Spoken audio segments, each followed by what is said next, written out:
Aujourd'hui, on va parler de discipline. C'est un sujet que j'avais pas abordé récemment. Et en fait, on va se poser la question, et si le problème, c'était notre définition de la discipline? Donc ici, mon but, c'est pas du tout de remettre en question le fait qu'on ait besoin d'une discipline, ça j'en suis absolument convaincu. En revanche, je me rends compte quand je discute autour de moi qu'on a peut-être un petit problème de définition par rapport à la discipline. En clair, si ta discipline ressemble à une punition, quelque chose ne va pas. Si ta seule motivation à suivre une discipline, c'est que tu n'as pas le choix, à nouveau, quelque chose ne va pas.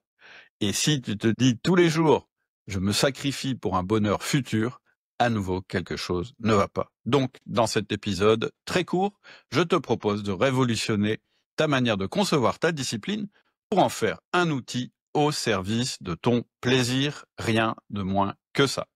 Alors, j'aimerais bien qu'on revienne sur cette notion de discipline et qu'on se pose la question, qu'on se demande d'où vient cette discipline. En général, cette discipline, elle nous a été imposée par l'extérieur depuis tout jeune. D'abord nos parents, puis l'école, et enfin probablement aujourd'hui notre entreprise.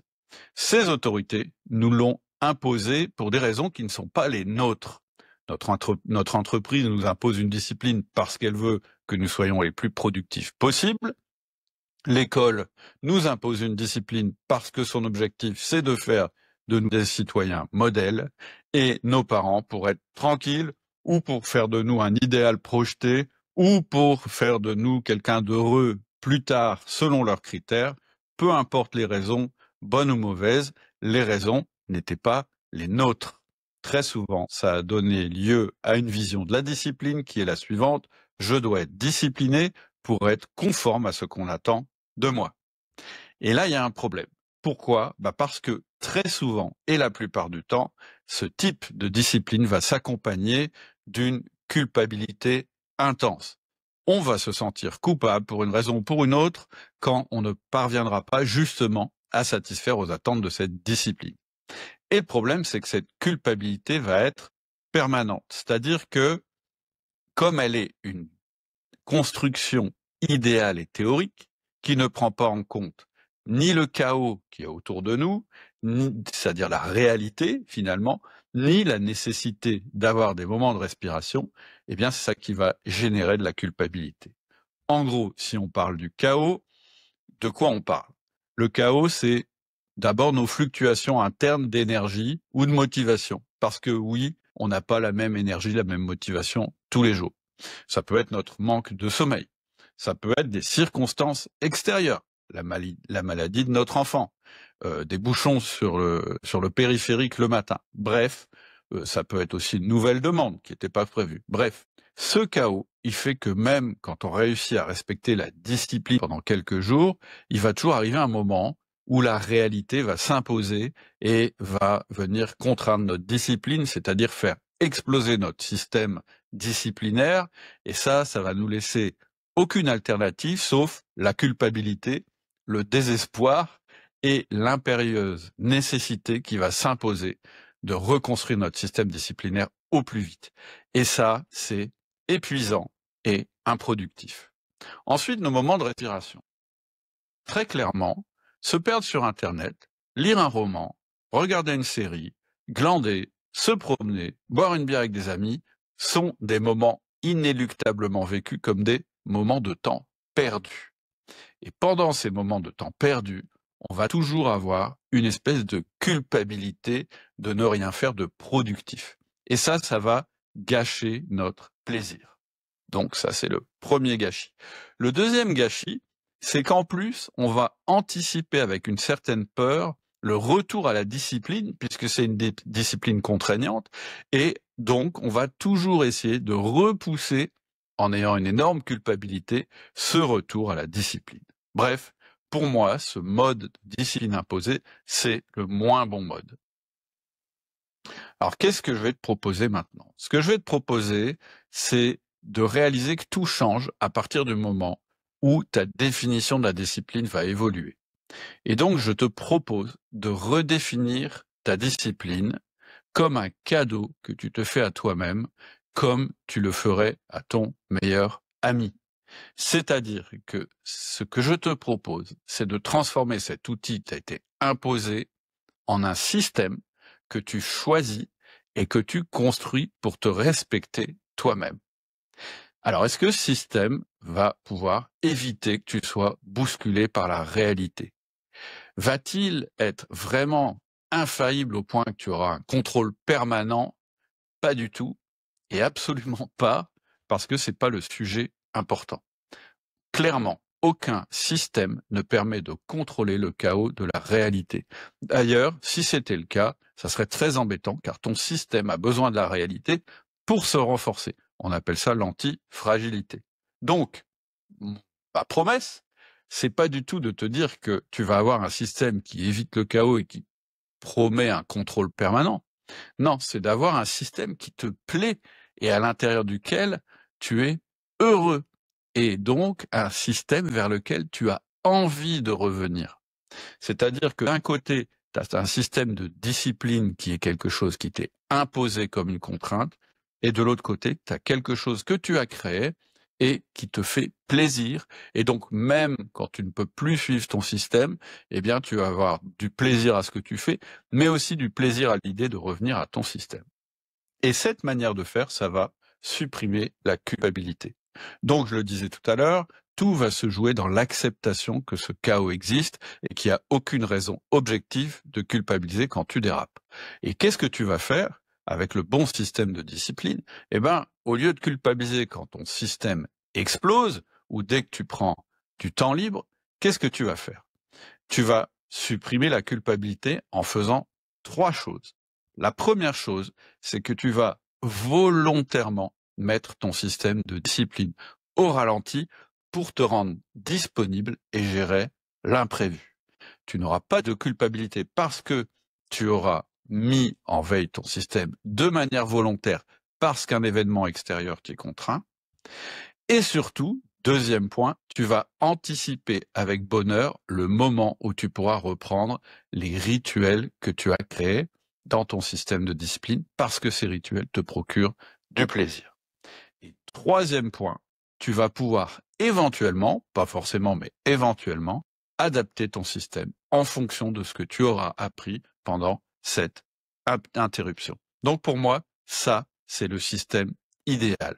Tu l'as compris, tu n'auras aucun contrôle sur la réalité, mais tu peux avoir un contrôle sur ton système. Je pense même que tu dois le faire si tu veux à la fois prendre du plaisir aujourd'hui, tout en construisant le bonheur auquel tu aspires.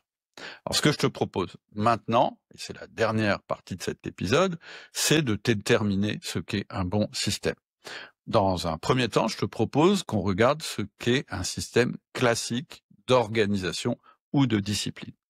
En général, la première promesse que tu as quand on te propose un système d'organisation, c'est qu'il soit exhaustif. Il faut qu'il puisse couvrir tous les cas de figure et toutes les circonstances, et donc tout doit entrer dans le système pour qu'il gère tout. Si quelque chose ne rentre pas dans le système, c'est une menace pour le système. Donc il doit être exhaustif. Deuxième point, ce sont des systèmes uniques. En une pièce, c'est ce qui va permettre qu'il puisse fonctionner quelles que soient les circonstances. Le système est donc adapté à tous les cas de figure. Et enfin, la motivation est en général le moteur de ces systèmes. Et cette motivation, en gros, tu la tires du fait que comme tu vas tout contrôler et abattre un boulot monstre, tu vas être super heureux. Donc, tout ça sur le papier, c'est très bien, sauf que moi, pour les avoir tous essayés, ces systèmes, je peux te dire une chose, ça ne marche pas. Les systèmes qui te promettent d'être exhaustifs, uniques et basés sur la motivation ne fonctionnent pas. Pourquoi? Première chose, exhaustif. Exhaustif, ça veut dire que le système est compliqué, détaillé. Il essaye de capter absolument tout de la réalité. Et ça veut dire que c'est un système qui va te demander un entretien énorme. Autrement dit, tu vas passer un temps fou à la maintenance de ton système. Franchement, peut-être qu'il y a des gens qui aiment ça, mais moi je déteste. Pour moi, c'est un véritable tue-l'amour. C'est-à-dire qu'en prétendant contrôler et maîtriser l'environnement, qu'est-ce que je récolte? Plus de temps à essayer de contrôler et maîtriser l'environnement. Donc, on élimine les systèmes qui nous promettent de l'exhaustivité parce qu'ils vont être trop compliqués. Deuxième point, unique, celui qui marche dans toutes les circonstances et de tout temps. En vrai, ça n'existe pas. C'est un principe d'antifragilité. Tout système qui prétend être unique et donc avoir réponse à tout dans toutes les circonstances sans se transformer est un système fragile. Ça veut dire que dès qu'il y aura un imprévu, à cause de la rigidité du système, eh bien, il va exploser. Autrement dit, le système qu'on est en train de te vendre, c'est un système qui marche bien en laboratoire, en chambre, sur le papier, mais en réalité qui ne fonctionne pas parce qu'il ne marche bien que lorsqu'il est isolé du chaos. Et à ce que je sache, la réalité, eh bien, c'est le chaos. Donc on élimine aussi les systèmes figés et uniques parce qu'ils sont fragiles. Dernier point, la motivation. Et ça, on en a déjà parlé. Si ton système est fondé d'une manière ou d'une autre sur la motivation, il va fonctionner que quand tu es motivé, ce qui est très bien.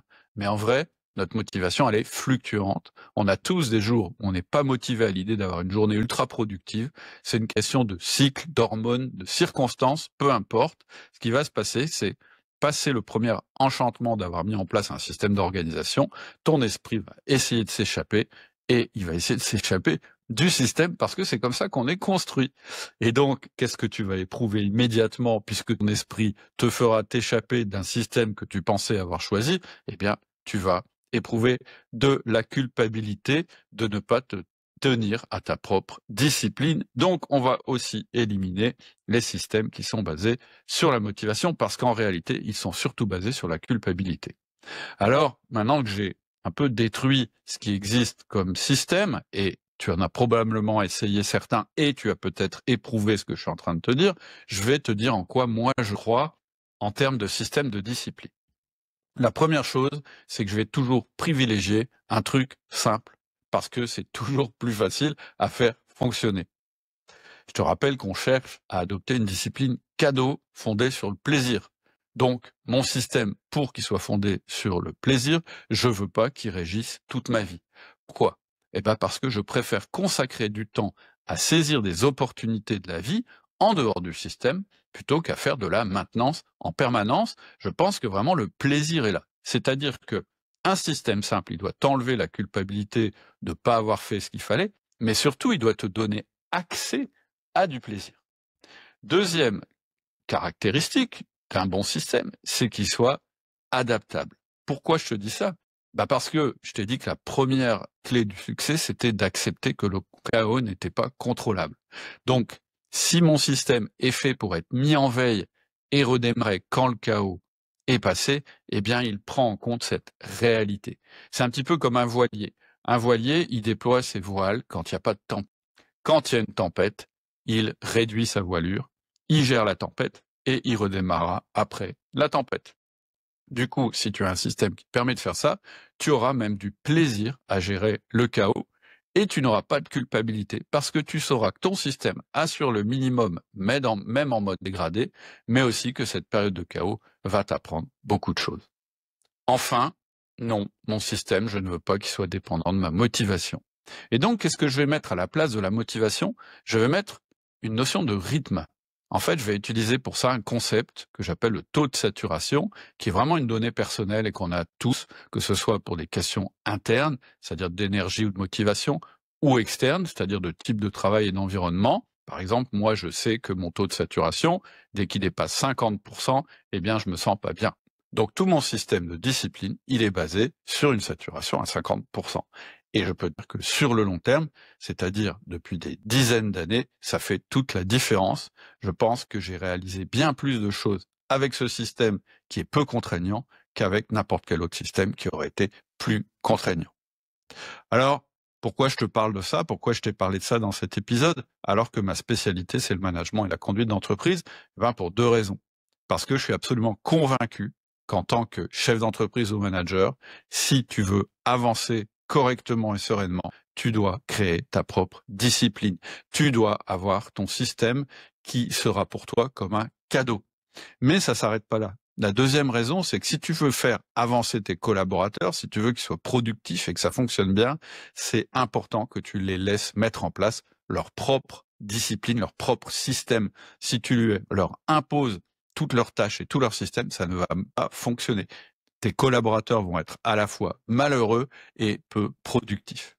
Voilà, on en a fini pour cet épisode. Je te souhaite une excellente semaine. Si tu veux en savoir plus, n'hésite pas à cliquer sur le lien, soit en descriptif du podcast si tu as écouté ça en version audio, soit en dessous de la vidéo si c'est la vidéo que tu as regardée. C'est gratuit, il suffit de cliquer. Je dis à très bientôt.